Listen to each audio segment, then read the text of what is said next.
My mom rented me a family apartment, and when I finished renovating it, she kicked me out to give it to my brother. To give you some context, I was always the practical one in the family. I graduated, started working at a company, and slowly advanced in my career. My brother, on the other hand, was always the risk taker, the one who chased his dreams, the one who would have his own company and become a millionaire. That's my brother. All my effort and dedication paid off when I landed a great job. I had an amazing position in a multinational company, exactly what I wanted, and I got it. The only problem? My job was 2 hours away from where I lived. 2 hours to go, 2 hours to return, way too much. After 2 weeks, I was already exhausted and couldn't take the commute anymore. That's when I decided I really needed to find an apartment closer to work because I couldn't keep going like this. That weekend, I went to my parents' house, as I always did for our family dinners. I told them about my situation, and they looked at each other before saying, "We might have a solution for you." My mom asked, "Do you remember that old apartment that belonged to your grandma, the one I inherited?"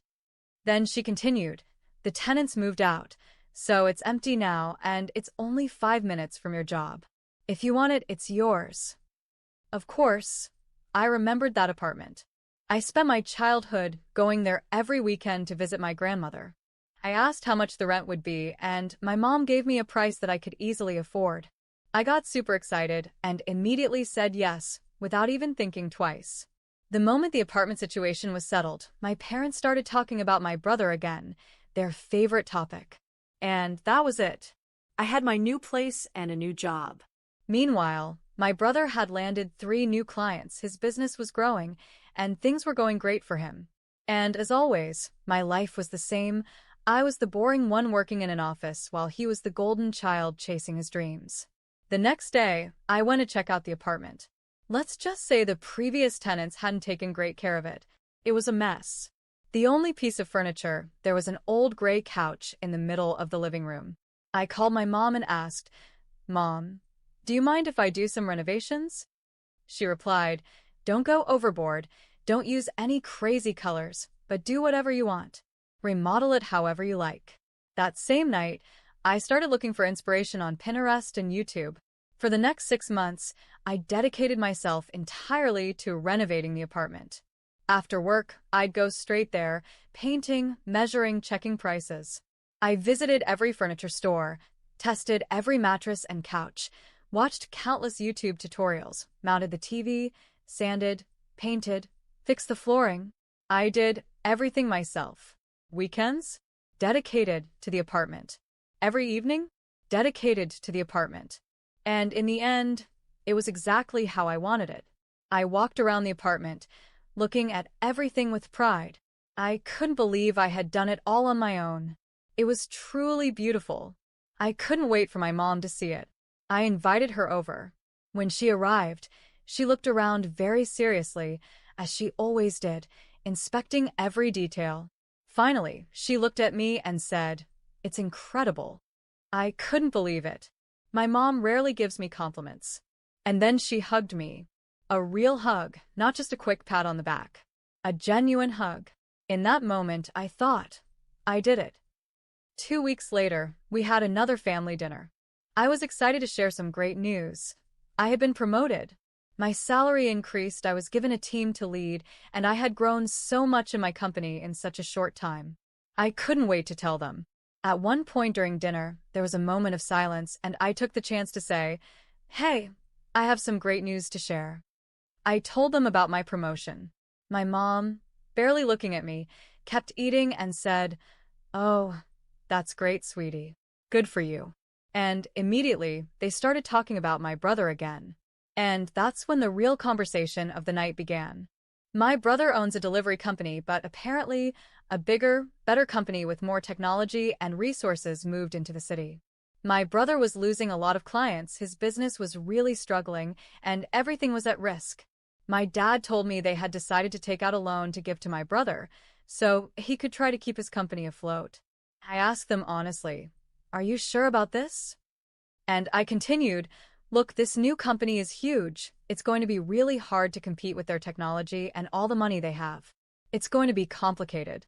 They both looked at me and said, "You don't know anything about business. You've always played it safe. You work in an office, so you don't understand anything about taking risks." Basically, they told me not to give my opinion. And then my mom added, "Family always helps family." At that point, I didn't say anything else. Okay, fine. The next few months were a complete disaster. The business crashed. One day, my mom called me and told me that my brother's company had unfortunately gone bankrupt. My brother and his wife, Sarah, moved in with my parents. Just imagine the situation. My mom called me and said, "Oh, Sarah is really struggling with this because you know how she is always so concerned about appearances, and now she has to move back in with her in-laws." Yeah, guys, my sister-in-law is the worst. She was always bragging about being a CEO's wife. That weekend, as usual, I went to my parents' house for dinner. Of course, my brother and Sarah were there. As soon as we sat down to eat, my brother started this rehearsed speech about how businesses fail and everything he had been through. Then, at one point during the night, Sarah said, "I don't think I can handle living like this much longer. With all due respect, no offense, but I need my own space." And then my brother turned to my parents and asked, "Hey, what's up with Grandma's apartment?" Guys, just imagine my face. I immediately said, hello? I live there. I remodeled the whole place. This person lives there." And they ignored me completely. My mom, all excited, said, "Oh, that's right. Camila made the place beautiful. She renovated everything, and it looks amazing." Lucas and Sarah looked at each other. They exchanged this calculating look. I felt something in my gut. You know when you just know something bad is coming? But I told myself, no, this isn't going to happen. They wouldn't dare. This is not happening. Well, I had left off at the family dinner when they hinted that the apartment was available, as if I wasn't living there. As if I hadn't spent 6 whole months renovating everything with my own hands. 2 days later, I was arriving home, thinking about what show I was going to watch, when I heard familiar voices inside my apartment. I walked in and saw my mom, Lucas, and Sarah in the living room. I immediately asked, "Mom, what's going on? What is this? You should have called me before coming over, asked for permission, talked to me something." And she, with the audacity, said, "I'm the owner. I can come whenever I want." She didn't even look me in the eye. To give you an idea, Sarah was walking around the apartment, touching the curtains, checking every little detail, observing absolutely everything. She went into my bedroom, the bathroom, the kitchen, literally inspected the entire apartment as if she were considering buying it or something. At the end, she sat down on the couch, smiled with that smug cat-like grin, and said, "This place is perfect. We can move in next week." I was like, "What?" Obviously, I immediately responded, "Excuse me? I live here. I renovated this place. This is my home. What are you even talking about?" And then my mom cut in and said, "Excuse me, but I'm the owner. I decide who lives here." I was stunned. Are you serious? What about all the work I did? All the effort? I painted the walls, remodeled everything, fixed the floors, bought all the furniture. I did all of this with my own sweat and hard work. And then that woman, my own mother, said, "Well, since you renovated it, now it's worth 3 times more than before. So, if you can't pay triple the rent, you have 1 week to leave." Guys, obviously, I knew there was no way I could afford triple the rent. Imagine paying for 3 apartments at once. That was impossible. And my coward of a brother? He said nothing. My mom, still not even looking at me, just said, "You have 1 week." And they left. I was just standing there in the middle of my home, not knowing what to do. I could have cried all night, but instead, I immediately started looking for a new apartment. Right away, I was searching. By the middle of the night, I had already found the perfect place. The next morning, I called my job and told them I couldn't come in for the first time in 3 years. By 9 a.m., I was already at the new apartment I had found overnight. By 10 a.m., I had signed the contract and paid the deposit. After that, I called a moving company and asked if they could move me that same day. Of course, I had to pay extra for the urgency, but I didn't care. When the moving company arrived, I was standing in the middle of my living room, directing everything. That's mine. That's mine. That's coming with me. That too. Take everything. Even the custom-built wardrobe I had installed, I took everything. I was orchestrating the whole thing like a conductor. That's mine. That's mine. Load it up. Let's go, into the truck, into the truck, into the truck. By the time I left, the apartment looked exactly like it did when I first moved in. All that was left was that hideous old couch in the middle of the room, just like when I arrived. Completely empty. Every single thing I bought, I took it with me. I put the keys in an envelope, passed by my parents' house, slipped them under the door, and went to my new home. The next morning, all hell broke loose. At 7 a.m., my phone started blowing up with calls. My mom, Sarah, Lucas, all of them. I calmly made myself a cup of coffee, ignored all the calls, and only after finishing my coffee I decided, okay, let's see what she wants. I answer my mom's call, and the first thing she said was, "How could you do this? What makes you think you had the right to empty the apartment? How dare you?" And I simply said, "Listen to me. I had every right because I bought every single one of those things. I have all the receipts. If you want, I can send them to you, no problem." My mom completely lost it. She called me things I literally can't repeat in this video. I won't even say them. Lucas and Sarah started bombarding me with messages. It was insane. But me? I stayed calm. I ignored them all and focused on settling into my new home. I made it beautiful, of course. I unpacked, organized, decorated everything. We didn't talk for about a month. And I won't lie, I did think about them sometimes. Of course, I wondered. How are they doing? Does my mom still make lasagna every Sunday? Did they ever get furniture for the apartment? What's going on with the company? I did think about those things. And honestly, nostalgia hit me sometimes. But every time it did, I forced myself to let it go. Exactly 1 month later, my mom called me. I almost didn't pick up, but a tiny part of me still had a little hope, so I answered. And the very first thing she said? Straight to the point. "I didn't receive your rent payment this month." I burst out laughing. "Of course you didn't. You kicked me out. I don't live there anymore. Did you forget I moved out? I don't live there, sweetheart." And she said, "Well, we thought you would keep paying the rent. You know, we took out a loan to help Lucas. Lucas can't pay rent right now because the company is struggling. We are paying off the loan. We thought you would continue paying the rent. Family helps family." Guys. She actually expected me to pay 2 rents after everything they did to me. Because, oh, poor Lucas. Because they took out a small loan to help him. And then she hit me with that classic line. Family helps family. Oh, really? Does family kick out one child to make room for another? I straight up told her. So, you're throwing the family helps family line now, when you are the ones who need help. The only thing she said was, "I'm very disappointed in you." And I said, "Funny. I was just about to say the same thing to you." The call ended. I blocked her. I blocked my brother. I blocked Sarah. I blocked my dad. I blocked all of them. Weeks and months went by. One day, I met up with my cousin. I still have a relationship with the rest of my family, obviously. And my cousin told me that Lucas had started a new business. My parents had been going around to all our relatives, begging for money so Lucas could start over. And every single relative said no. Then, my cousin told me they were now thinking about taking out another loan to fund Lucas' new idea. She looked at me and asked, "So, what do you think?" I stayed quiet for a moment.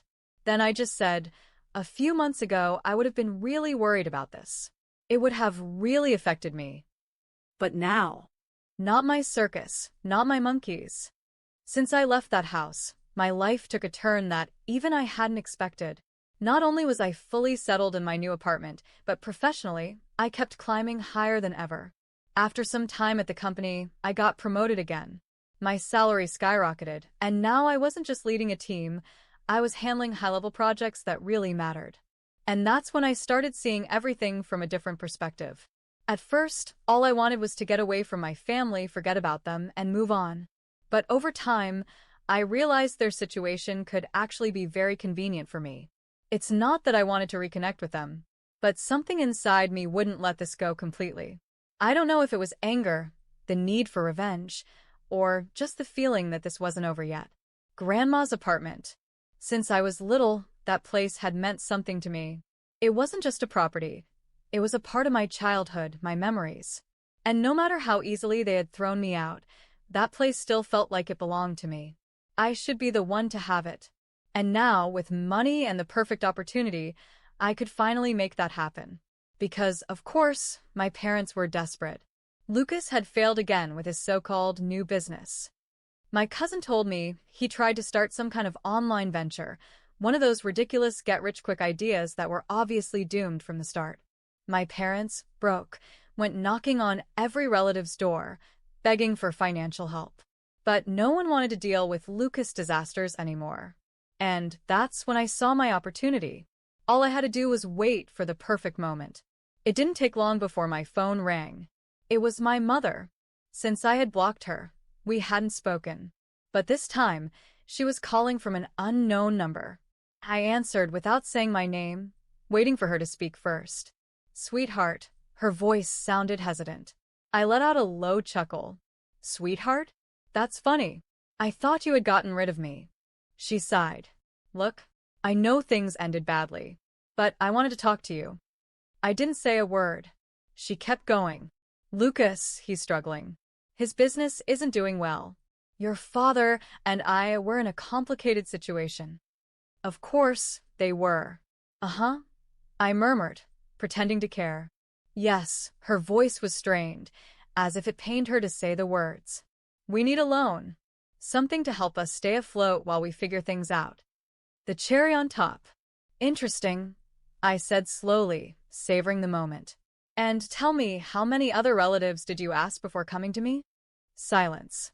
Oh, come on, Mom, I said. You really think I don't know you're only calling me because no one else wants to finance Lucas' mess? She hesitated. That's not it. It's just that. It's exactly that, I interrupted. But guess what? Today is your lucky day. Because I have an offer. Total silence on her end. I'll lend you the money, I said, drawing out the words. But on one condition. The tension was thick. Grandma's apartment. I continued. I wanted in my name. Officially. Papers signed. Fully transferred to me. But my mother started, but I cut her off immediately. No buts, I snapped. Take it or leave it. Another long pause. If you're so sure Lucas will turn things around, then you have nothing to worry about, right? I said with a smirk in my voice. If he succeeds, you pay me back and I return the property. Simple. But if he fails again, well, then I keep what should have been mine all along. I waited. I could hear her breathing, heavy and uneven. I knew she was choking on her own pride, struggling with the humiliation of having to agree to my terms. I'll talk to your father, she finally said. Perfect, I replied. But decide quickly. This is a one-time offer. And I hung up. Now all I had to do was wait. Knowing my parents, they would go back and forth, debating it. But in the end, they would do what they always did. Choose Lucas. And Lucas would never be able to pay off that debt. Grandma's apartment would be mine. And this was only the beginning. Negotiating with my own family was a twisted psychological game, but in the end, as expected, they gave in. A few days after that call, my father invited me to a formal meeting at their house, as if this were a legitimate business transaction and not an act of sheer desperation. When I arrived, I saw my mother holding the apartment transfer papers. Her expression was bitter, like she was forcefully swallowing her pride. My father, sitting next to her, looked like a defeated man. And Lucas didn't even have the decency to look me in the eye. It's all ready, my father said, pushing the papers toward me. I took them calmly, reading every line, every clause. The lawyer I hired had already checked everything and assured me there were no hidden tricks. When I saw the signatures at the bottom, a wave of satisfaction rushed through me. What's so funny? My mother spat, clearly irritated by my smirk. Oh, nothing, I replied, signing the documents at my own pace and placing them in my folder. Just making sure you're not trying to scam me again. She looked away. The silence in the room was suffocating. Well, I said, snapping the folder shut and standing up. Now that everything's settled, you can come pick up the money tomorrow. I'll transfer it as agreed. My father let out a sigh of relief. My mother still looked like she was choking on humiliation. I knew you wouldn't leave us hanging, my father said, trying to smooth things over. Of course not, I said, forcing a smile. After all, family helps family, isn't that what you always say? Lucas finally looked up and shot daggers at me, but I held my ground. After officially owning the house, I decided to renovate it completely. Now that it was mine, I wanted it to reflect my style, not my mother's outdated, tacky decorations. I hired a team and immediately started renovations. I painted the walls, replaced the floors, modernized the kitchen, redid the bathrooms. The apartment turned out flawless. Spending time there, overseeing the transformation, awakened something inside me. I had always loved that place. The only problem? Lucas and Sarah were still living there, and now they were paying rent to me. Of course, I wasn't about to let that opportunity go to waste. From the moment they signed the lease, I made sure to collect their rent promptly each month. At first, they paid without complaint. After all, they had no other choice. But as time passed and the deadline for repaying me drew closer, I started noticing signs of tension. My mother would call me more frequently, asking if I could give them a discount or be more flexible with the payments. "You know your brother is trying to get back on his feet," she'd say in that fake motherly tone. "I do," I'd respond coldly. "And I also know he has a roof over his head because I allow it." After that, she always went silent, until the day I had been waiting for finally arrived. The day the deadline to repay me arrived, my mother called. "We need to talk," she said, her voice heavy. I knew exactly what was coming. When I arrived at my parents' house, I found Lucas and Sarah sitting in the living room, looking miserable. My parents were tense. Something was off. "Well," I said, crossing my arms. "I'm listening." "We have the money," my father announced. I raised an eyebrow. Really? "Yes," my mother confirmed, but there was something strange in her tone. Lucas and Sarah seemed uneasy. "Great," I said, settling into the couch. "Then transfer it, and we'll be done with this." That's when my mother dropped the bomb. "The apartment," she began. "We want it back." For a moment, I thought I had misheard. "Excuse me?" I said, laughing. "We have the money now. We can pay you." "So, we want the house back," she insisted, this time with more confidence. My smile faded. "No," I replied flatly. "What do you mean no?" Lucas snapped. Exactly what I said. I leaned forward, locking eyes with him. "This house is mine now. You made a deal, and as you yourself said before, business is business." "But it was just a loan," my mother protested. "It was only a guarantee. We have the money now." "Oh, really?" I feigned interest. "And tell me, where exactly did you suddenly get that amount from?" My parents exchanged nervous glances. Lucas and Sarah averted their eyes. "Oh," I nodded to myself. "You borrowed from a loan shark, didn't you?" The silence was all the confirmation I needed. I let out a dry chuckle. "My God." I shook my head, standing up. "You people are pathetic. You threw me out like garbage, and now you went into debt with a loan shark to try and take the house back." "We couldn't lose this house," my mother screamed. "It's our home.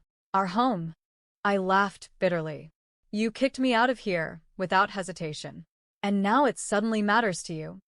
Lucas, red with rage, jumped up from his seat. "You've always been a jealous bitch," he spat. "You've always wanted to take everything from me, even when we were kids. But this time you went too far." I stepped closer to him, completely unfazed. "The only thing I did," I said coldly, "was teach you a lesson. I'm not responsible for the fact that you're incapable of managing anything and constantly need mommy and daddy to clean up your mess." His jaw clenched. For a second, I thought he was going to do something. But I knew he wouldn't dare. I took a deep breath and dropped the final bombshell. If you really want to keep living in my house. Everyone turned to look at me. The rent is now 3 times what you were paying before. The silence was deafening. What? Sarah whispered, her voice shaking. If you want to stay, pay up, I said with a shrug. If not, find somewhere else to live. My mother went pale. This has to be a joke, my father murmured. No, I smiled icily. This is business. I grabbed my bag and walked toward the door. Before stepping out, I looked back at them one last time. You have until the end of the month to decide, I said calmly. And then I walked away, leaving them to drown in the mess they had created. Weeks had passed since that day when I made it clear that if they wanted to keep living in my house, they would have to pay 3 times the rent. They hadn't contacted me since. The deadline I had given them was about to expire, and I was patiently waiting for the perfect moment to strike. Then, one of my cousins told me something that made me laugh for a solid 5 minutes. They never borrowed money from a loan shark. All that dramatic tension, the desperate expressions, the whole act, it was all a lie. They had made up that pathetic story to guilt-trip me into giving the house back. The audacity. After everything they had done to me, they still thought I would fall for their little manipulation game? This only confirmed what I already knew. They had never changed. They were still the same selfish, deceitful people who always tried to get away with things without taking responsibility. But that was fine. If they wanted to play, I would play better. I waited for the deadline to arrive. I followed everything by the book, didn't rush, didn't act hastily. And, just as expected, on the exact day of the deadline, they transferred the money to me. Of course, it was the money they owed me. I had no legal or moral obligation to give them the house back just because they finally paid what they were supposed to. And then, exactly 1 day after the deadline passed, I put my plan into action. I waited until they left the house. Lucas and Sarah always visited my parents on the weekends. As soon as they were gone, I made a few calls. Some friends were already on standby, ready to help me, and together, we emptied the house. We left nothing. Clothes, furniture, personal belongings, everything was packed up and moved carefully. I left it all stacked in my parents' garage. If they wanted their stuff, they could go pick it up there. When I stood in the empty house, looking around, I felt an overwhelming sense of satisfaction. It was mine. For the first time, truly mine. Revenge had never felt more like justice. Lucas and Sarah found out hours later. The chaos that followed was immediate. My phone exploded with calls. My mother, my father, Lucas, even Sarah, everyone was calling me like some terrible tragedy had struck. I didn't answer. I already knew what they were going to say, and I didn't care. Then, soon enough, they showed up at my door, furious. Lucas was screaming like a madman. Sarah was sobbing like she had lost everything in life, and my parents looked at me like I was some kind of monster. How could you do this? Lucas roared. This is our house, my mother whined. You crossed the line, my father attempted to say with authority. I calmly opened the door, met their eyes, and with a most serene voice, I said, "The house is mine." For a second, they were completely speechless. You're a monster, Lucas shouted, his face turning red with rage. I raised my hand. Try anything, and I'll call the police. You really think I'm playing? Lucas clenched his fists but didn't dare move. You stole from us. Sarah shrieked hysterically. No, I corrected her. I bought it. I loaned you the money, I set my terms, I waited months to see if you'd keep your word. And instead of being decent about it, you lied to me. You thought I was stupid enough to fall for it again. My mother tried to speak, but I held up my hand again to silence her. I've heard enough. Your belongings are in my parents' garage. If you want them, go pick them up. But this house? You will never set foot in it again. Are you kicking us out? My father asked, as if he couldn't believe it. Absolutely, I smiled coldly. They exchanged glances, as if searching for some last-minute miracle. Lucas looked like he was about to explode, his face red and his hands trembling. But I wasn't afraid of them. They had no power over me anymore. I took a deep breath and delivered my final blow. Oh, and before I forget, I pulled out my phone and, right in front of them, blocked each and every one of them. First my mother, then my father, Lucas. Sarah. Every single one of them, erased from my life. There, I said, slipping my phone back into my pocket. Now, if you'll excuse me. And I slammed the door in their faces. They screamed outside for a while. Lucas pounded on the door, cursing, but I didn't care. I turned on the TV, sat down on my couch, and enjoyed the peace of my home. Would they try to sue me one day? Maybe. But they couldn't do anything. The paperwork was signed. The property was legally mine. Everything was done by the book. Did I regret it? Not for a single second. Time passed, and just as I had predicted, Lucas and my parents tried to take me to court. I heard about it through a cousin who still kept in touch with me, and honestly, when I got the news, I laughed out loud for a good few minutes. Did they seriously think they had a chance? From the very beginning, I had done everything by the book. Every transaction, every document, every relevant conversation had been recorded. The house was legally mine. There was no clause, no proof, no contract stating that once they paid off the loan, I would be required to return the house to them. They had nothing. But of course, that didn't stop them from trying. Lucas filed a lawsuit against me, claiming that the house had been given as a temporary guarantee and that, once the money was paid back, the property should have been transferred back to him or my parents. They accused me of bad faith, of theft, of betraying their trust. Basically, they threw every possible argument at the court, hoping something would stick. On the day of the hearing, I sat calmly in the courtroom while Lucas, my mother, and my father arrived with sour expressions. Sarah wasn't there. Maybe even she didn't believe in this pathetic attempt. The first thing my lawyer did was present the official property documents. Your Honor, this is the signed and registered deed proving that my client is the sole legal owner of the property in question. The judge picked up the papers, skimmed through them, read for a few moments, then looked straight at Lucas. Do you have any document proving that there was an agreement stating the property would be returned? Lucas swallowed hard. He glanced at my mother, who quickly looked away. My father let out a deep sigh. No, but it was a verbal agreement. Lucas tried to argue, his voice already sounding desperate. The judge raised an eyebrow. A verbal agreement? Yes. It was an agreement between family. My lawyer smirked, already expecting this ridiculous excuse. With all due respect, Your Honor, we all know that a verbal agreement regarding real estate holds no legal weight. Furthermore, we have messages exchanged between the parties where no mention was ever made of the house being returned. My client requested the property as collateral, and ownership was legally transferred. The judge flipped through the documents once more. After a few seconds of silence, he looked at Lucas and my parents. So, you signed the papers, transferred ownership to her, never filed any legal request to reverse the transaction, but now you want her to simply give the house back because it was a verbal agreement between family? Lucas opened his mouth but had no response. The judge sighed, already losing patience. Case dismissed. The gavel came down. Just like that. Lucas went pale. My mother covered her face with her hands, and my father didn't even try to argue. They had lost. No appeal. No way out.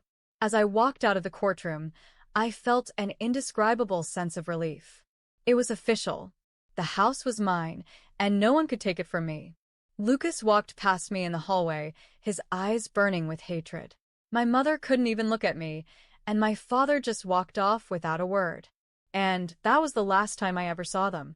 After that day, they never contacted me again. No calls. No messages. No attempts to reach out. It was as if I had died to them. And honestly, I had never felt better. At first, I'd catch myself thinking about them occasionally. Not out of sadness, but curiosity. How were they dealing with everything? Had Lucas finally managed to recover from yet another failure? Had my parents finally realized they had spent their whole lives betting on the wrong horse? But soon, I realized that none of it mattered. Because, in the end, I was the only one who actually won. Let's break it down. Lucas, the business genius, the great entrepreneur, the golden child who took risks and chased his dreams, was broke, still relying on mommy and daddy to survive. His revolutionary business ideas? All failures. His brilliant entrepreneurial vision? Completely worthless. And me? The rejected daughter. The boring office worker. The one who was never acknowledged, never encouraged, never valued. I now had a house under my name that generated extra income. I had financial stability, a good job, and I never had to beg anyone for anything again.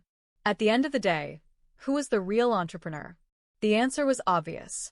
My success didn't come from delusions. It didn't come from big dreams.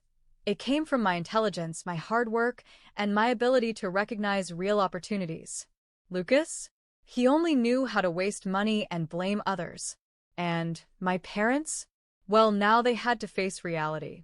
They had spent their whole lives worshiping a spoiled, incompetent, and failed son while treating their daughter like she was insignificant. Yet, in the end, I was the only one who actually built something for myself. And you know the funniest part? If they had treated me with even a shred of respect, if they hadn't kicked me out of that house years ago, maybe I would have actually helped Lucas for real. But they made their choice. And now they had to live with it. So I moved on with my life. With no regrets. Without ever looking back.